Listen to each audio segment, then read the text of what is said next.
I would like to sort of now move to introduce Michael Genesereth and the topic of Hammurabi. I hope you have been thinking about why Hammurabi and what he has to do with computational law. There's a big time span between when Hammurabi was active and today. There might be people in between who closed that time span, like Leibniz and others. But I think Michael is best placed to explain that to all of you. Now, Michael is a professor in computer science at the Department of Computer Science at Stanford University. He received his science difficult qualification bachelor in physics from MIT and his doctor in applied mathematics from Harvard University. Michael is most known for his work on computational logic and applications of that work in enterprise management, electronic commerce, and computational law.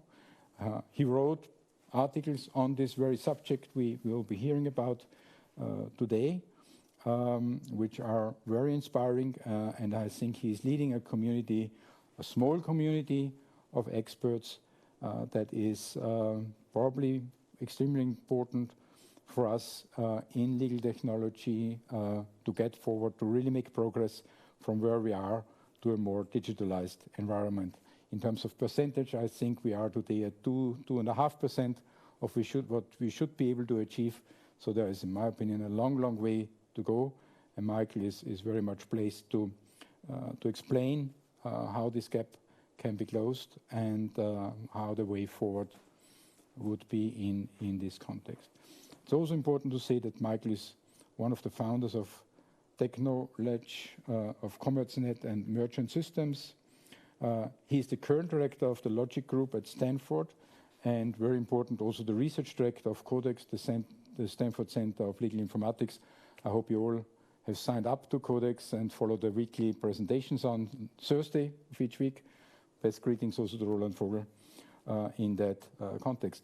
So without further ado, Michael, if you're ready, a bit early, but I would hand over to you to start the presentation.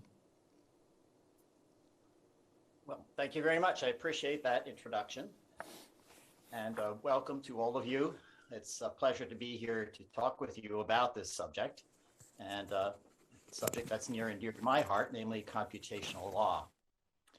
And over the next hour or so, I want to spend some time giving you my perspective on computational law and to summarize what I see are some of the technologies that are most appropriate there, but also to talk about some of the challenges we have in front of us, and ultimately to get to the subject of some of the implications and why computational law is so important for the evolution of our legal system. So, topic of the day, Legacy of Hammurabi.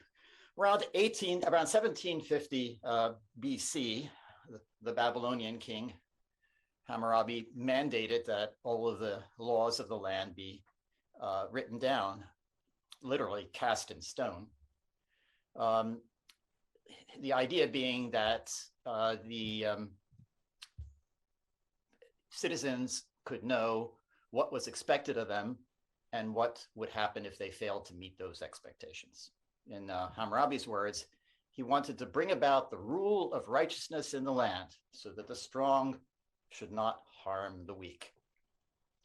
Now, Hammurabi was not the first to do this. There's evidence of prior legal codes in Ebla in 2400 BC, Sumeria in 2300 BC, the Code of Ur-Nammu in 2100 BC. However, Hammurabi's code is the most comprehensive that we have, and so he gets the credit. The upshot of Hammurabi's work and his predecessors was a tradition of legal codification that has lasted through the centuries. It served us very well, but it's not without its problems. The fact is that we live in a highly complex regulatory environment. In the United States, we have rules and regulations that come from multiple jurisdictions, federal statutes, laws from the states within which we live, municipal, city-based regulations. And we also have other regulations from the organizations within which we live and contracts we form with others. One of the problems here is that there's size and the number and size of such regulations. You know, we may all agree on some standards and hope that just agreeing on standards would be good enough, but in fact, we may disagree on how those standards are implemented. And so we need to refine them into specific rules that we can follow to implement those rules. Just as an example of this issue, the Declaration of Independence is an important document in United States history. It outlines some of the principles on which the country was founded. And to do that takes only 1,322 words. But if we look at how many words are necessary to deal with the sale of cabbage, it reputedly runs to approximately 27,000 words. Now, this is not really bad writing. It's necessary in translating those standards into rules, it's necessary to deal with many special cases and details, and that leads to an expansion of the size of these regulations and rules. If it were just size, it would be fine, but it's more than size. There's also complexity to these rules and regulations. Here's an example from my own experience. A few years ago, I had some water damage in one of my houses, and when I read my insurance policy, I was very pleased to see on page 32 that the coverage includes water damage. Unfortunately, when I spoke with the insurance adjuster, I learned that on page 112, there's a further condition that says that the coverage on page 32 does not apply to damage that comes from flood water, and this was some water that had flowed in from outside. So unfortunately, it wasn't covered, but how was I to know that that was the case without reading very carefully all of the 200-page document that governed my insurance policy? There's also sometimes incompleteness or inconsistency. Regulatory bodies sometimes omit important cases, or sometimes multiple jurisdictions may disagree. For example, many years ago, it was the case that marijuana there was a disagreement on marijuana. In some states it was legal, but the federal government said it's illegal. Well, how's a person to know what to do? So the problem is that these issues of multiple types of regulations and size and complexity and inconsistencies make it difficult for people to find and comply with the regulations that concern them. There's widespread inefficiency in dealing with discovering these regulations, or worse, dealing with violations of those regulations. And the end result is sometimes a disenchantment with the legal system as a whole. So what are we to do? Well, let's see. Before, I just wanted to mention Lee Levenger's comment, which he expressed this situation. It is one of the greatest anomalies of our modern times that the law, which exists as a guide to conduct, has become such a recondite mystery that it's incomprehensible to the public, to the people it's designed to serve, in other words. Okay, well, all's not lost, at least not in my view. And I hope, and I think probably in your view as well. From my point of view as a computer scientist, this is an information problem. And it should be amenable, hopefully, to information technology, legal technology, information technology applied to the law.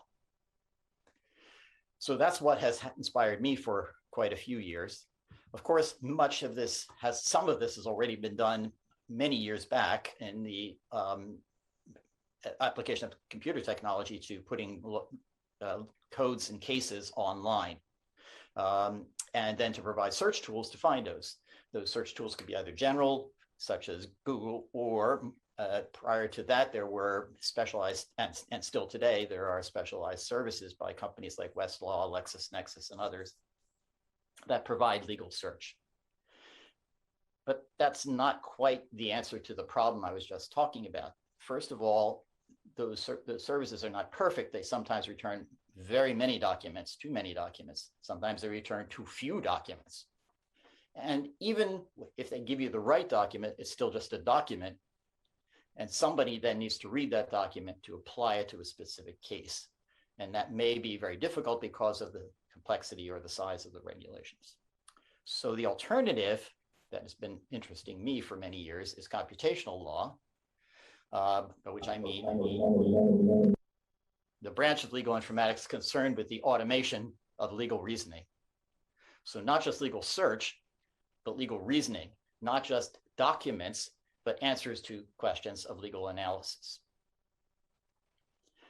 Of course, I think that many people who have been working on this in many years, there are many different areas of computational law. One has seen discussions of how it might be applied in the context of adjudication in courts, or how computational law might be applied to the analysis of regulations, or in some cases, even the synthesis of regulations.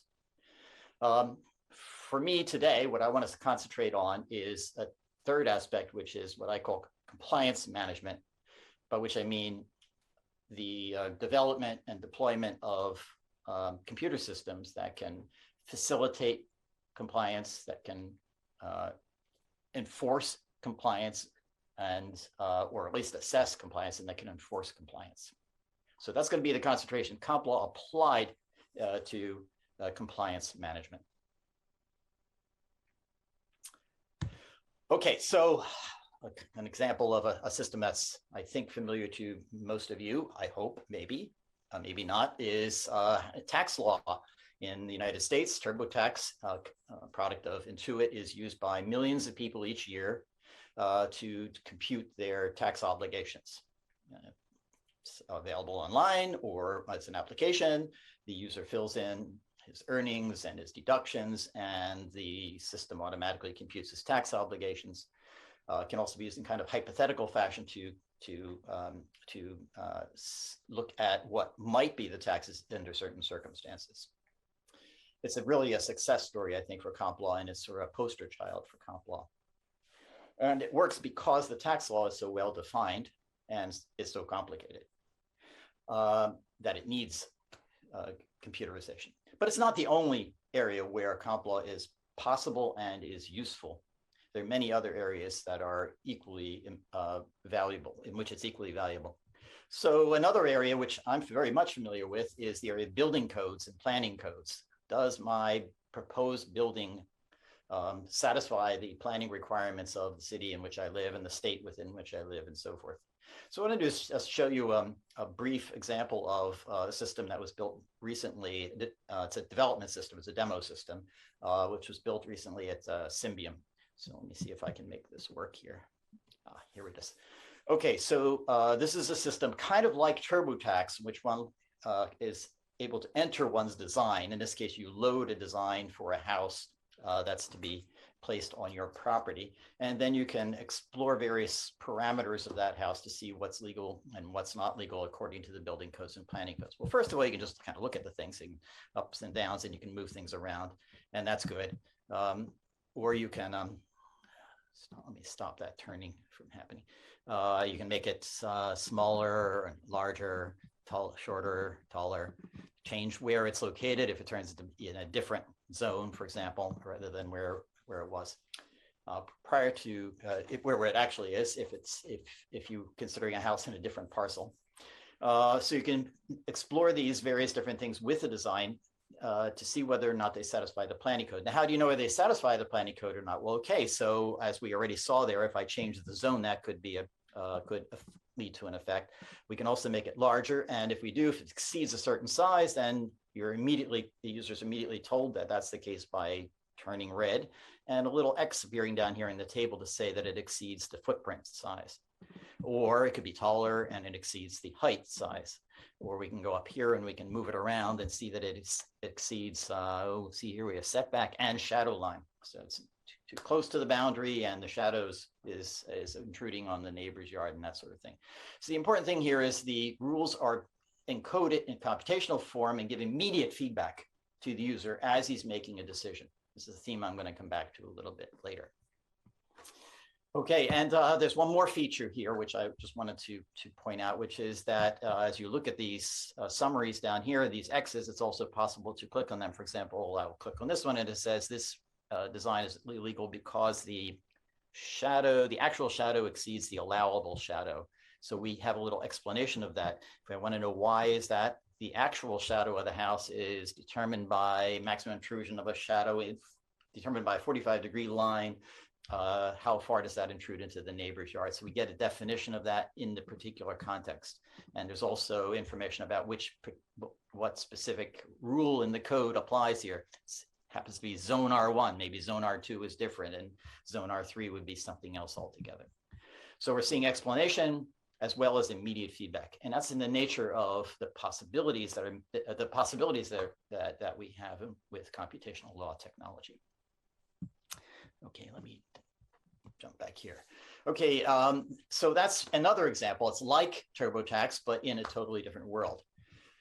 Furthermore, computational law technology does not mean only laws of the government. It can also mean laws of organizations within which we participate. Enterprise management systems. In my case, I belong to a university, and the university has laws and policies that we're obliged to respect, and so do the students of the university. I just want to show you one more example here to give you an idea of, to help you see what's common between TurboTax and the Portico system. So this is a form that is filled out by all of our students when they're designing their programs of study. Which courses are they going to take? And they need to satisfy the requirements of their academic program. So let me see if I can make this one work. Yeah, okay, here it is. So initially empty, things are red, suggesting that something's wrong. Just as in Portico, it's red if it's not good. So here too, it's red because of the requirement is not fulfilled, but one can make some choices. And as one makes choices, those red things go away and become blue to suggest that now maybe the requirement is satisfied. And the system is checking rules and regulations as it goes along here, computing units, 4 units here, and so forth. And I think if I go down here, but notice that 4 units, if I select the same course to satisfy 2 requirements, it doesn't get double counted. It's only counted once. Not a big deal, but it's important that the system be able to do that sort of thing. Yeah, that's okay. And so forth. So we can go down this path. I just want to show one more example of this. Let's see, take 4 of these. One more. I don't care what they are. Oops, I didn't actually get 4. I think I just clicked the same one twice. And then there's also this possibility if, let's say, I were to take 334A, which is convex optimization. I hope you can see that. If not, I'll just tell you it says convex optimization. But wait a minute, there's another course in here, EE364A, which is also convex optimization. And wherever that is. So if I try to take that, no, it won't do that. It'll only take one of them. So it's avoiding mutual exclusions, dealing with prerequisites, making sure the units are counted correctly, and making sure all the right courses are taken. Does that sound like TurboTax? Yes. Does it sound like Portico? Yes. There's kind of a style of interaction here, which is common across all of these systems. But the important thing is the rules are built in. They give immediate feedback to the user, not after he's made a mistake, not weeks later, but at the time that he's designing his program. By the way, launching this particular system turned out to take a process which would usually take days or weeks and reduced it to just a matter of minutes. And it's been widely successful for that reason.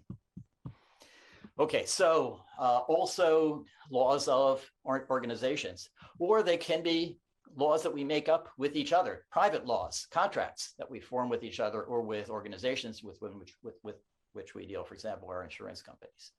So there are a lot of possible applications for this technology, all of which are surrounding the application of computational law in compliance management settings. Okay, well, I'm assuming that for many of you, this is not a new story.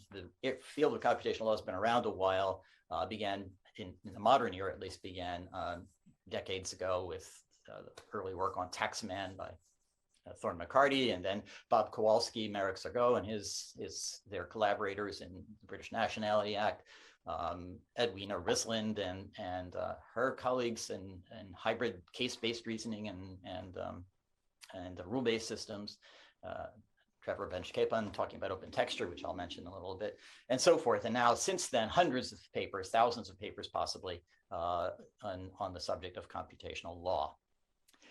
And there have been organizations, conferences that have encouraged us, like ICAL and Jurix and Future Law, and now springing up more and more computational law conferences, and organizations like the International Association for AI and Law, work at MIT, Codex, and some new projects, exciting new projects like CompuLaw. I think Giovanni Sartor will speak about, I hope will speak about CompuLaw a little bit later. And there's also very recently this year, rather extensive, rather large initiative on the Stanford campus called the Codex Insurance Initiative. Anyway, so it's been very, it's become, there's an explosion of interest in this area, and organizations and activities and companies. Intuit, Symbian, I've already mentioned, SupportPay, AXA, a big insurance company, and so forth. If you want to find out more about these, you can check Tech Index at law.stanford.edu. At last count, I think there were approximately 1,800 companies in there, many of which are doing, they're all concerned with legal informatics, many of which are doing computational law in particular. And the field has registered on the, in the world of hype. Gartner publishes this report on the hype cycle for emerging technologies. Technologies are going to have a significant impact in the commercial world in the next 5 to 10 years. And just recently in 2021, this is the graph of some of the technologies they published. It includes things like NFTs, non-fungible tokens. It includes generative AI, includes quantum machine learning, things that are coming and are going to affect our world in the future. And for the first time, I noticed on here that there's machine readable legislation, which means more than just readable, it means computable as well.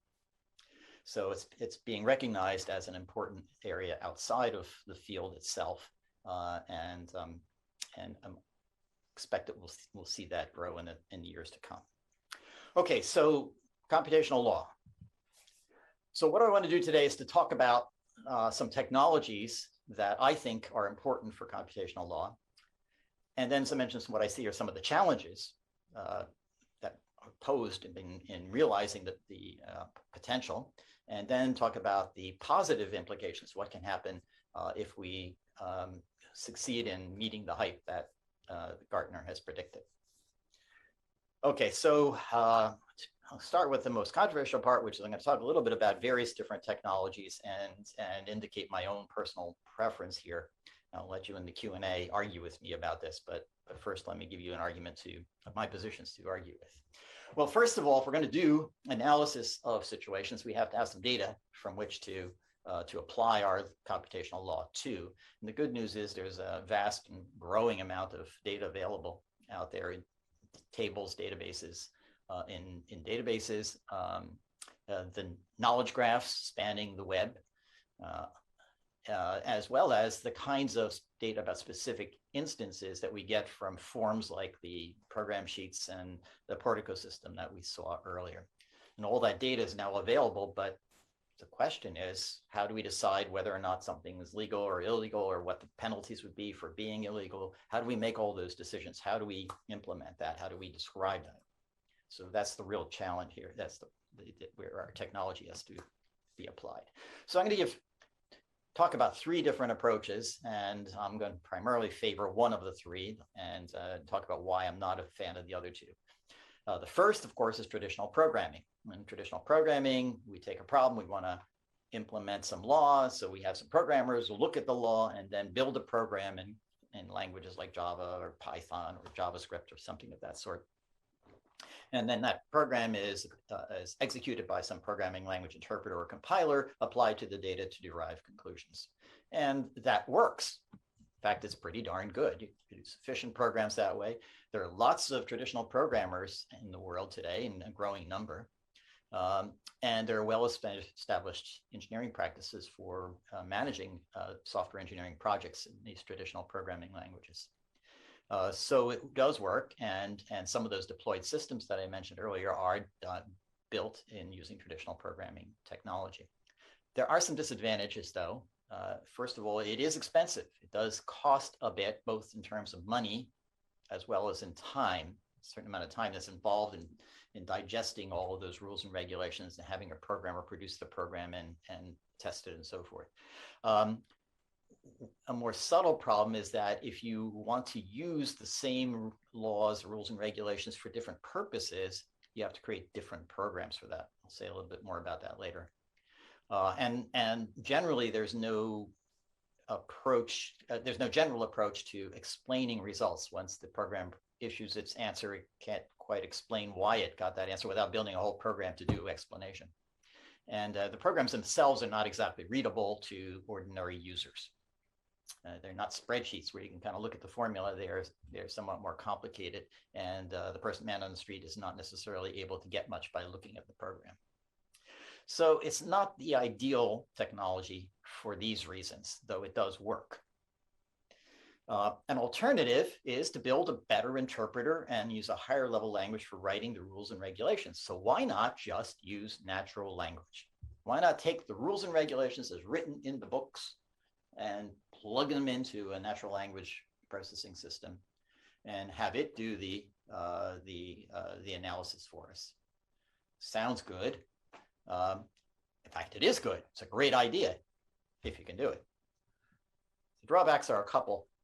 First of all, we're not there yet. We don't have such smart interpreters. Yes, we have some very good natural language processing programs. In fact, if you have Siri or Alexa or one of those assistants, computer assistants, you might find it very useful.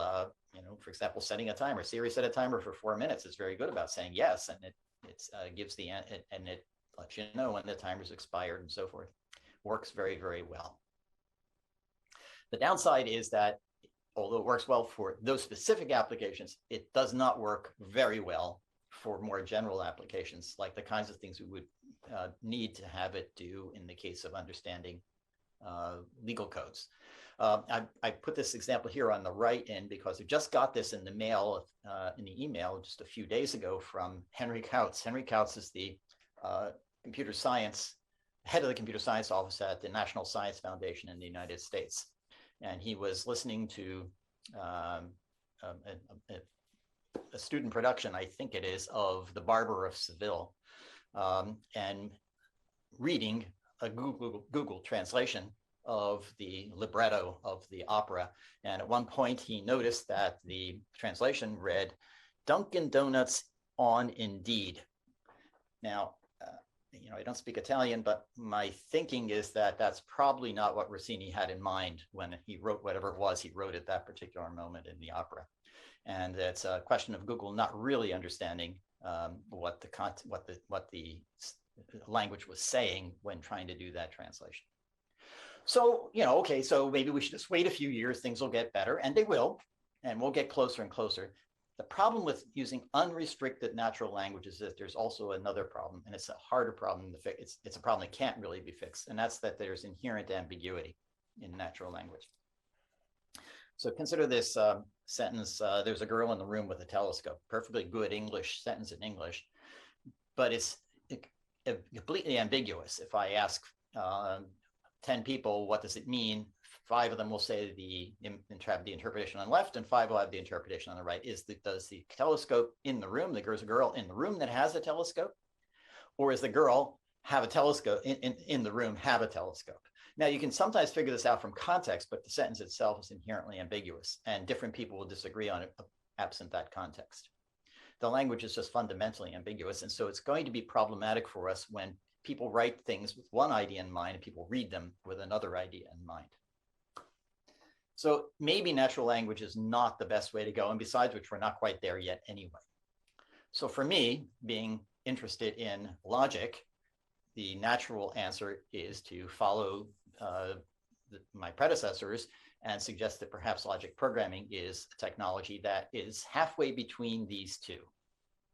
On the one hand, it's not so deeply technical and difficult to use as traditional programming, and like natural language. On the other hand, unlike natural language, it gives us a language which is unambiguous, has unambiguous syntax and semantics, and yet it's expressive.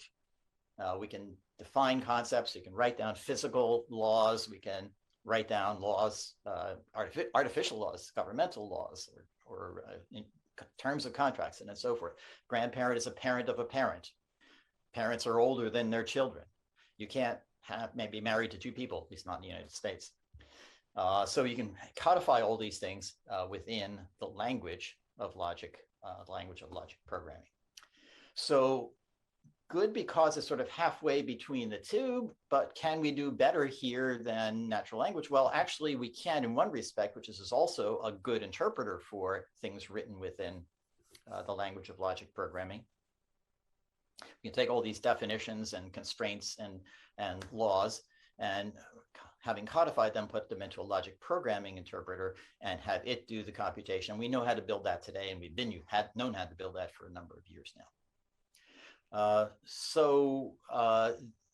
That can then be used for a variety of purposes as well. So first of all, we can take a set of definitions and laws and feed them into an interpreter and do compliance checking. This example comes from a set of corporate rules. Office mates are people who share an office. Okay, that can be easily rendered as a logic programming definition. Managers and subordinates may not be office mates. Okay, that's a reasonable policy.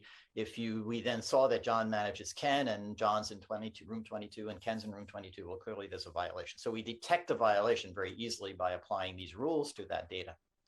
And by using a different logic programming interpreter, a constraint satisfaction interpreter, we can take the same set of rules and regulations and use it for a different purpose. If we know that John manages Ken, we can have the system suggest an office assignment that satisfies the regulations. So, for example, John being in 22 and Ken being in 24, but neither, or vice versa, but not both of them being in the same office. And there are a variety of other things that one can do with the same rules without having to write a different program. The task is independent. The program is the codification, the logic program, the codification of the rules is independent of how they're going to be used. And that's one of the features that makes logic programming so attractive. Okay, so multiple uses, lack of ambiguity, multiple uses, and explanation. It's also possible to produce results. As these programs do their computation, they implicitly and then subsequent, and therefore possibly explicitly, generate proof trees that can be used then to produce explanations of the results. So in that Portico example I showed you earlier, at one point when the building turned red, that meant effectively the building was illegal. Why? Because the shadow line was a certain number and the allowable shadow was a different number, and the first number was greater than the second. And the reason the shadow line was 262 was that there were some reasons for that. The reason the allowable shadow is 240 is for some reasons. And they have this tree, which can then be used to produce via translation into by sugaring in an English language translation. Why was my building rejected? Your plan was illegal because the shadow line of 262 exceeds the allowable shadow. Good, I understand that. But wait a minute, what is allowable shadow? What is the actual shadow? Your shadow is a maximum intrusion onto the neighbor's yard of 45-degree line, and so on and so forth.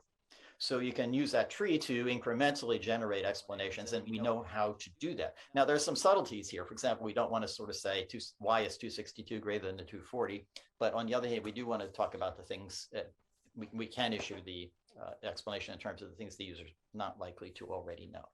So explanation is an area for research yet, but I think that already we can produce some reasonable explanations simply by looking at the execution of logic programs, and therefore have a level of capability that is above simply giving the answer to the question of analysis. Okay, let's see. Just one more comment on how one authors logic programs. It's common in the computer science world to build what are often called interactive development environments, or so-called IDEs, to facilitate, to help programmers develop the programs they're trying to program.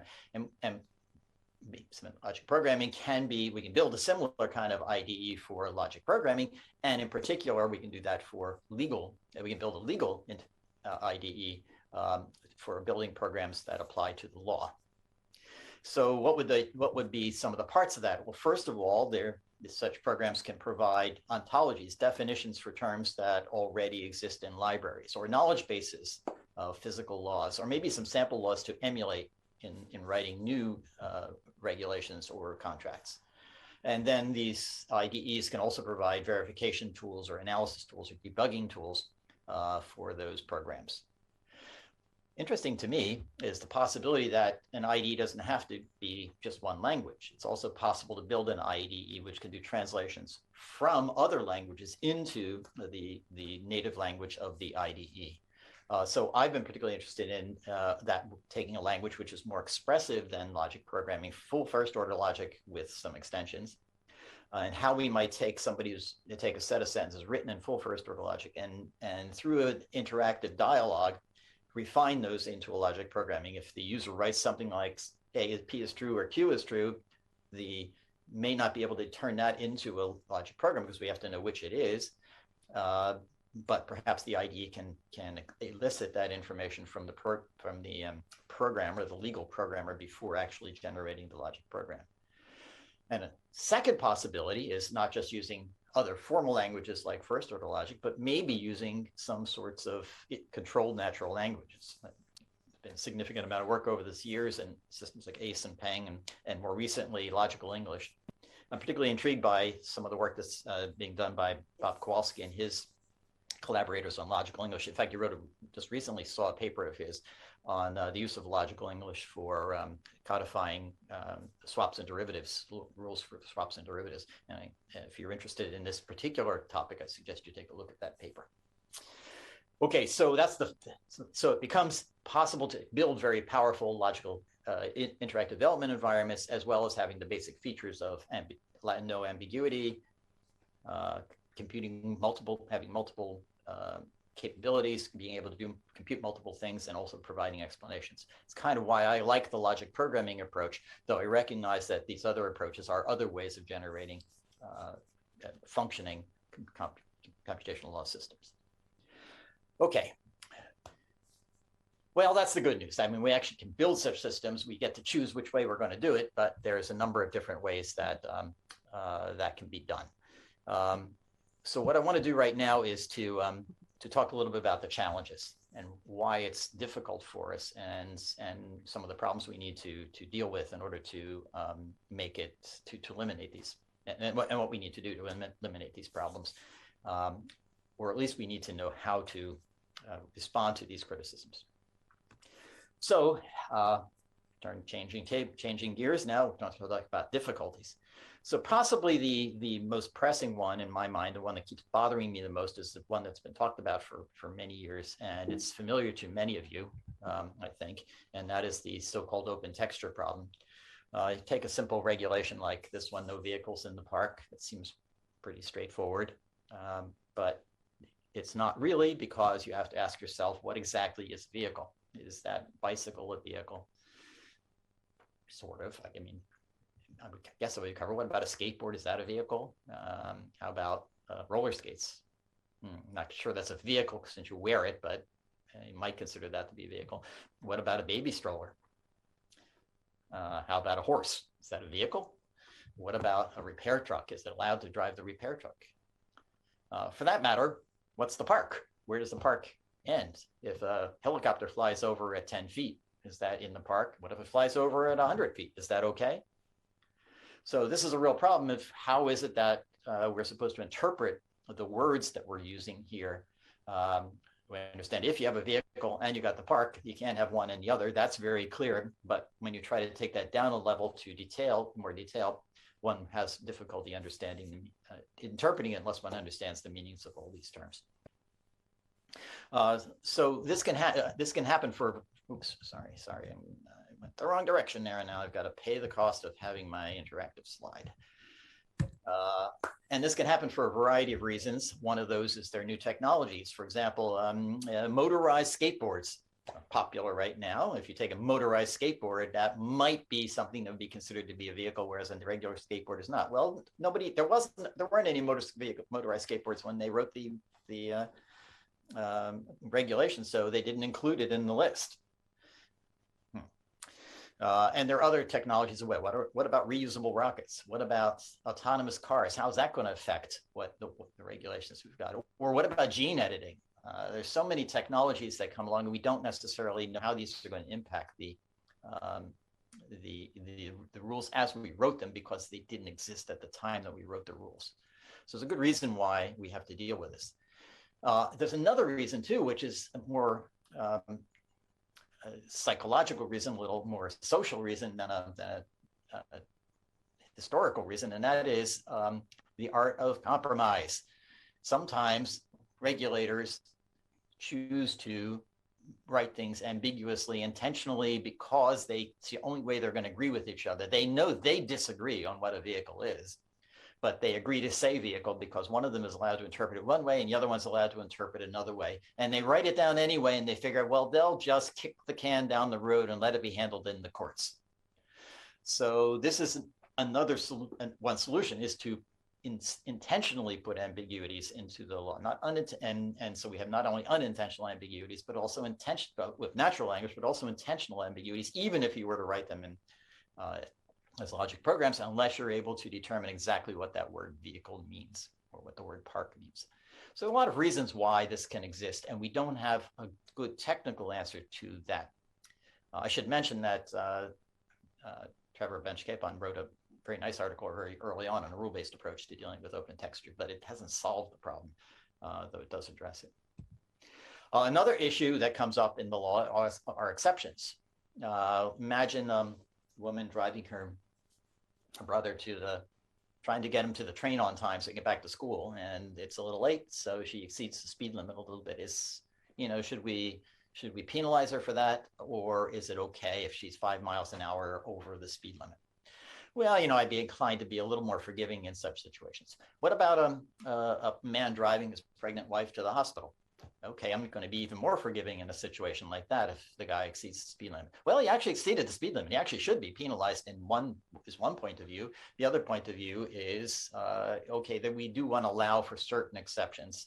We want to, by and large, keep the speed slow, but there are certain reasons, certain times when we're willing to take a little greater risk when the consequences are more dire, like missing the train or having a baby born in the car.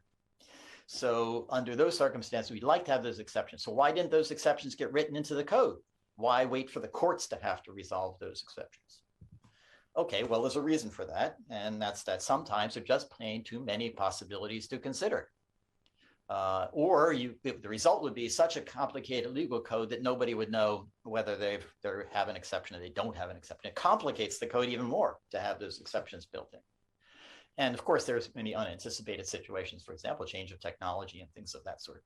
So there are a lot of reasons why exceptions might not be included. So what are we supposed to do with these politicians kicking the can down the road, or there being too many exceptions? Does that kill the potential for comp law?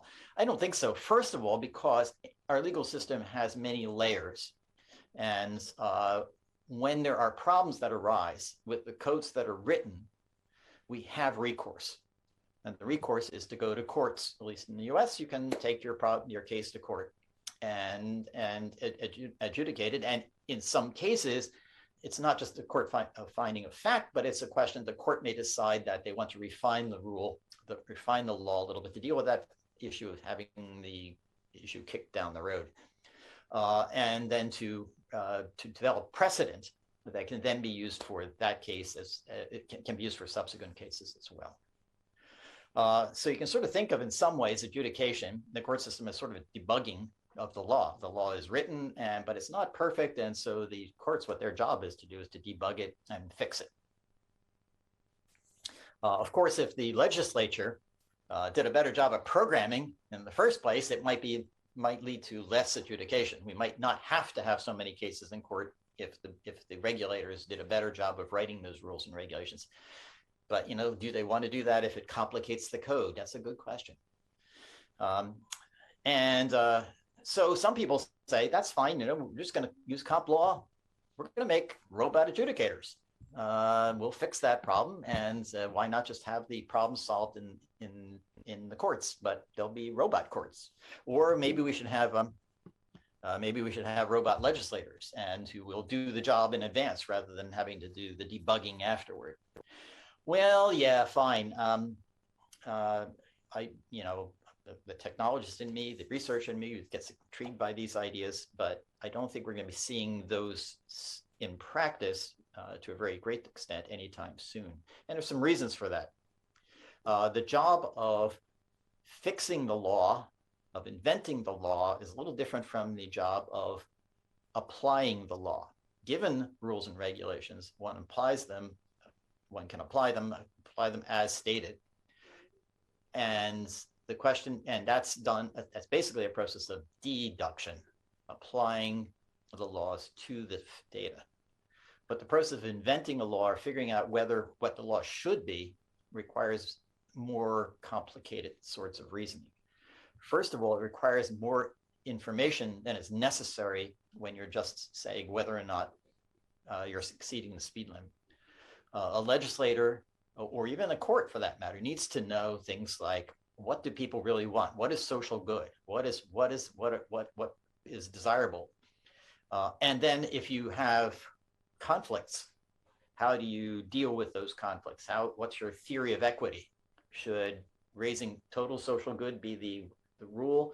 If total social good might be good by giving more equity to more value to one person at the cost of value to another, so long as the total goes up. Or maybe you want to be more equitable and maintain a balance. Deduction is not going to give us that answer. We need that information from other sources. So adjudication and legislation are more complicated in my mind than application of the laws.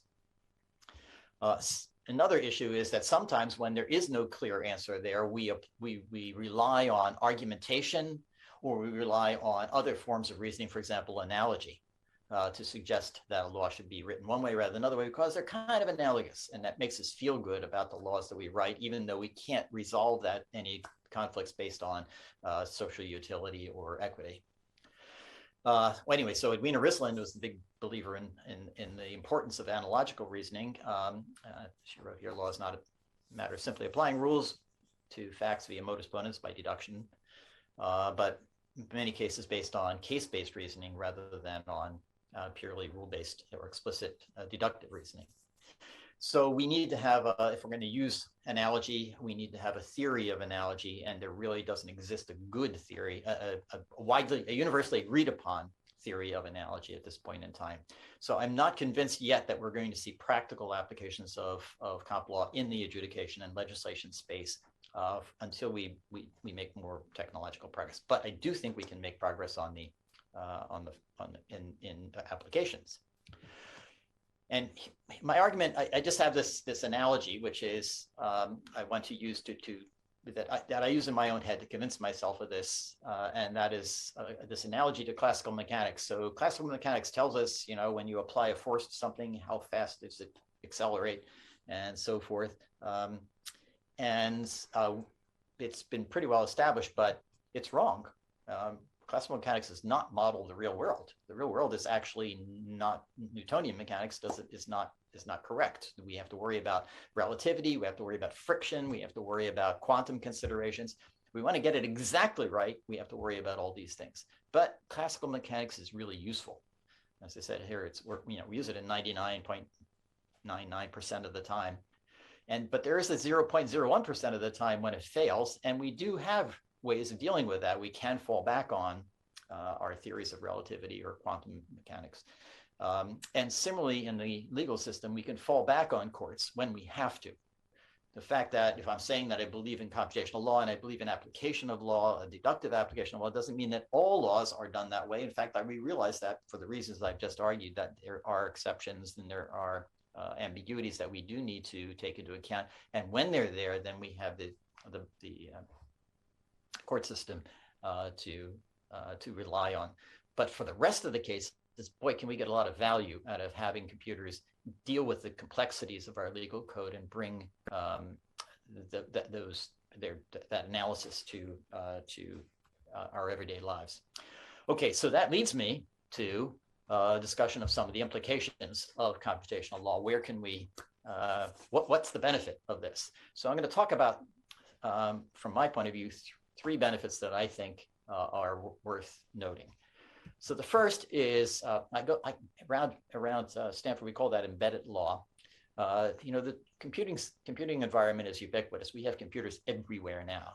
We have the internet. We do everything on the internet. We have mobile devices, our cell phones, our watches. We have autonomous cars now. We have someday, in fact, there are already some robots out there, at least very limited robots out there, and they all are vehicles for bringing the law to us because the way we interact with the world. So what if we can embed law in all these things as we deal with them, when we're dealing with the internet, or when we're using our phone, or when we're using our watch, or when we're in our car? So let me back away from autonomous cars for a moment and just go to still mechanical cars, cars we drive ourselves, and talk a little bit about the notion of the cop in the back seat. So I drive my car, I look at my speed limit, and I can check the signs if they're there to tell me what the speed, I could drive my car, I could see the speed I'm going, I can look at the sign to see what the speed limit is. But it might be nice, for example, to have the car have two needles on it, one which tells me how fast I'm going and one which tells me what the speed limit is. So I can see whether I'm exceeding or driving more slowly than the speed limit as I go. And I could have other instrumentation as well to tell me where I can park, or whether I can park, whether I can make a turn, left turn or a right turn, whether I can make a U-turn. They could all be presented to me in my dashboard. It'd be like having a policeman in the back seat, a friendly policeman, not somebody who's going to punish me, but somebody who can help me to understand what the law is as I'm driving my car. Yeah, maybe you should call it a lawyer in the backseat or a driving instructor in the backseat to suggest that it's friendly, but I kind of like the idea of a cop sitting in the backseat telling me what I'm allowed to do and what I'm not allowed to do. So that's an example of embedding the law in the environment. It's not after the fact when you go to court to see whether you have to pay the fines or not. It's as you're making the decision. Should I go faster or should I not go faster? Should I turn here or not? Bring the law to the point of decision. That's the key thing. So it doesn't have to be just in the car. This already exists in cockpits of airplanes. There's the concentric circles here, and this graphic suggests places where you're limited as to where you can go at certain altitudes, commonly used in aviation right now. On the internet, we could have a cop on the internet when you're trying to buy a drug from another country. Is that legal or not legal? If you're trying to ship that alcohol to another state, is that legal or not legal in the United States? Some you can, some you can't. It actually turns out it's a little complicated. So we could instrument our internet to tell us what the rules and regulations are, and not just allow you to buy it or not buy it, but also tell you whether or not that's legal or illegal. Let's embed the law in our systems. We could even take it out into the world. Imagine yourself walking through the woods and you see this flower and you say, that's a very nice flower, I want to take some home. Well, let's see, can you or can't you? Well, you could take your phone, have your phone take a picture of the flower. Your plant identification application will tell you it's an orchid, but your legal application can tell you, no, you're not allowed to pick it because you're in Massachusetts. And in Massachusetts, you're not allowed to pick it. But if you go across the border into New Hampshire, you are allowed to pick the orchid. So it's providing that information, again, at the moment when you're making a decision, when you're about to do something. That's in the nature of bringing the law, embedding the law in the environment, and making those judgments available at the time you're about to make decisions. That's one of the possibilities of having, that is one of the possibilities that computational law brings. A second issue is better enforcement. We already have this to some extent in things like red light cameras to take a picture of you if you go through a red light, and then you get a fine as a result of that. But it can be more interesting. It's not just cameras sitting out there, but those comp law could invade our very own devices.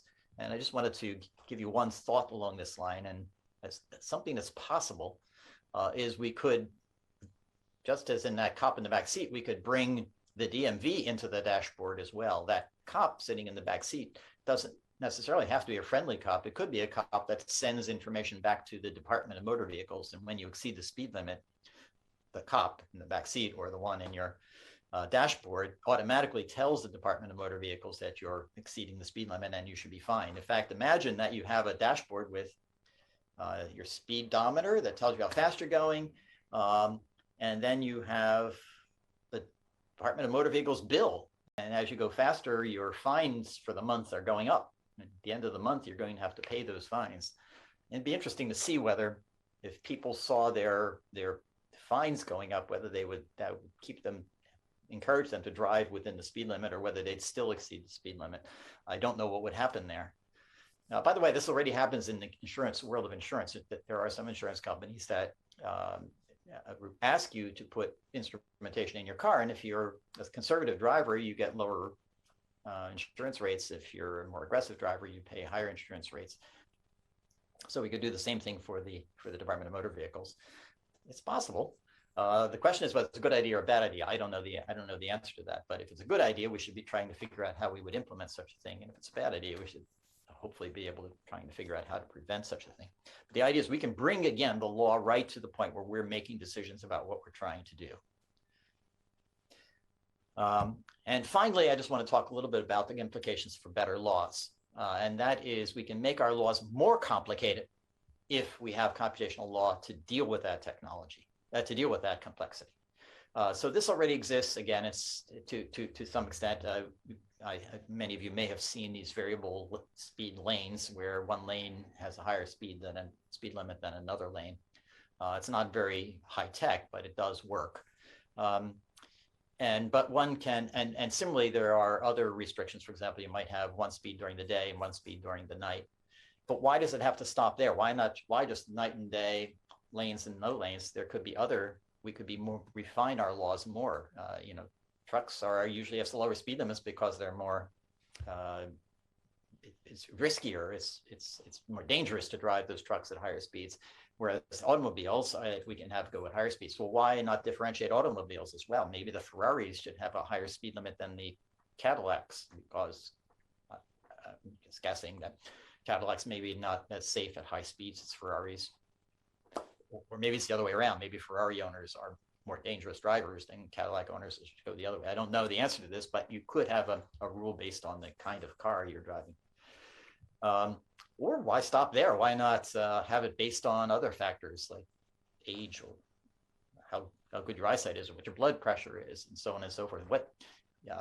We have rules in this country about what you can do if you're vaccinated or not. So why not have that kind of personal factor taken into account in the laws as well? So these are tremendous complications, and with each of these complications, would be difficult to enforce. But with technology, we could actually enforce those things, and we can make more complex things because you don't have to think about them. You can have the legal system do that analysis for you.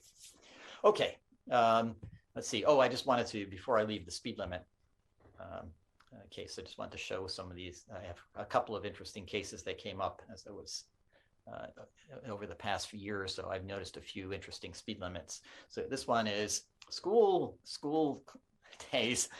There are limits on when you can be driving when you must be driving at 25 miles per hour. And here's a case which I think a computer could do a lot better job than a human could. I'm imagining the human looking at his watch constantly, trying to figure out whether he's within one of these windows and probably crashing into somebody while he's doing that, rather than just driving safely. And here's another one. In Ireland, I was driving a few years ago, and I noticed this. So you're driving on the left, remember, in Ireland. And so over there on the left is 50 kilometers per hour speed limit. That's very clear what you're allowed to do. But if you let your eyes wander over to the right, there's 60 kilometers per hour. Well, I'm sure there's a reason for this, and maybe some of you know what that reason is, but in the United States, we don't have such a thing where it says 50 on one side and 60 on the other. Maybe it's passing speed. I don't know what that 60 is, or maybe it's an inconsistency, but it certainly confused me. Just no particular point of this other than it's an interesting speed limit example. Okay, well, that's it for my discussion about the implications. So embedding the law in the real world, enforcing those laws, making better laws as a result. So I began this whole talk by discussing the complexities that arise in legal codification and offering computational law as a technology that can address those complexities. And particularly here, I've been talking about the particular application of computational law to compliance management, this idea of kind of assessing and facilitating and enforcing compliance. There are some problems, but because we have these relief valves of courts and so forth, it's okay that sometimes we're not right, so long as we're right much of the time, most of the time. But there's also some positive implications. First of all, the idea of embedding the law in the real world, bringing the law to the point of decision, is really important. It gets the law out of the courtroom, out of the law office, and puts it in the hands of the people it's designed to serve. It allows people to make decisions based on, fully cognizant of what the law is, rather than only confronting the law after they've made a mistake and they're being punished or for it.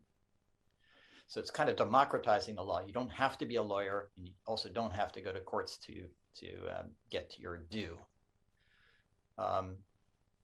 Second issue is better enforcement. This is good because presumably the laws are designed to keep us safe. And it's nice to know that if there's automated enforcement, not only are we being, is the law being enforced for us, but it's being enforced for everybody else. So presumably the world is safer.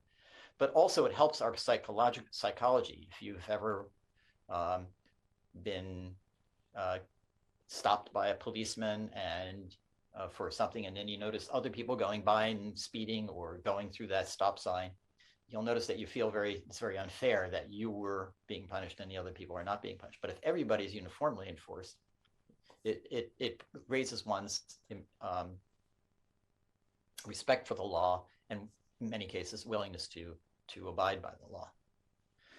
And finally, there's this possibility of better laws. As I argued at the start, there's a good reason why laws are so big and so complicated, because you have to deal with all of those special cases. And if we can deal with all of those special cases, then we can produce more complicated laws, which may very well be better laws. And yet at the same time, we can still guarantee that they're enforced correctly. The complexity, we're dealing with the complexity because the computer is dealing with the complexity. So as I say here, better laws through complexity. Complexity in some ways is good. It's the enemy of understanding, but it's also desirable in some cases. Computers allow us to have the good without the bad. All right, so let me finish up here. Hammurabi, his predecessors, created a lasting tradition. Since those early codes were written, it's become the norm to codify laws and to disseminate them, whether cast in stone or via the printing press or more recently via the internet.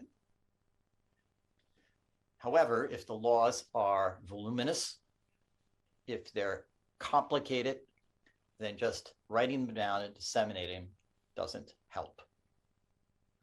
By automating legal analysis, computational law deals with the problems of legal complexity. And it makes it possible for us to facilitate compliance, to enforce compliance, and to write better laws. And so in my point of view, computational law is kind of the natural next step in the evolution of our legal system. Thank you.